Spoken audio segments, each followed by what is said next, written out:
ፕሬዚዳንት ኤርትራ ሓዘኑ ይገልጽ።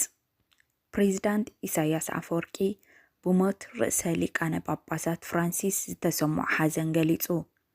ኣብቲ ናብ ቫቲካን ዝሰደዶ መልእኽቲ ኣቡነ ፍራንሲስ ፍሉይ ህይወቶም ንኣገልግሎት ሰብኣውነት ዝተወፈየ ከምኡ'ውን ብፍላይ ዝተወሰኑ ክፋላት ሕብረተሰብ ዓለም ማሕበራዊ ፍትሒ ንክረኽቡ ዝተቓለሱ ምንባሮም ጠቒሱ። ሚኒስትር ዜና የማነ ገብረ መስቀል ኣብ ዘውፅኦ ሓበሬታ እቲ መልእኽቲ ሓዘን ናብ ካርዲናል ፔትሮ ፓሮሊን ብኡ ኣቢሉ ድማ ናብ ኩሎም ካርዲናላት ካህናትን ኣመንቲ ሮማዊት ካቶሊካዊት ቤተ ክርስቲያንን ዓለምን ዝተመሓላለፈ ምዃኑ የመላኽት።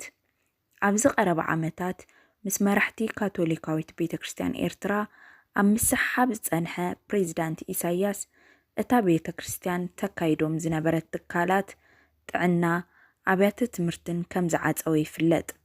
ኣብ 2022 ኣቡነ ፍቕረ ማርያም ሓጎስ ዝተባሃሉ ጳጳስ ዘመንበረ ሰገነይቲ ንልዕሊ 2 ኣዋርሕ ኣብ ቀይዲ ኣትዮም ምንባሮም እውን ይዝከር እዩ።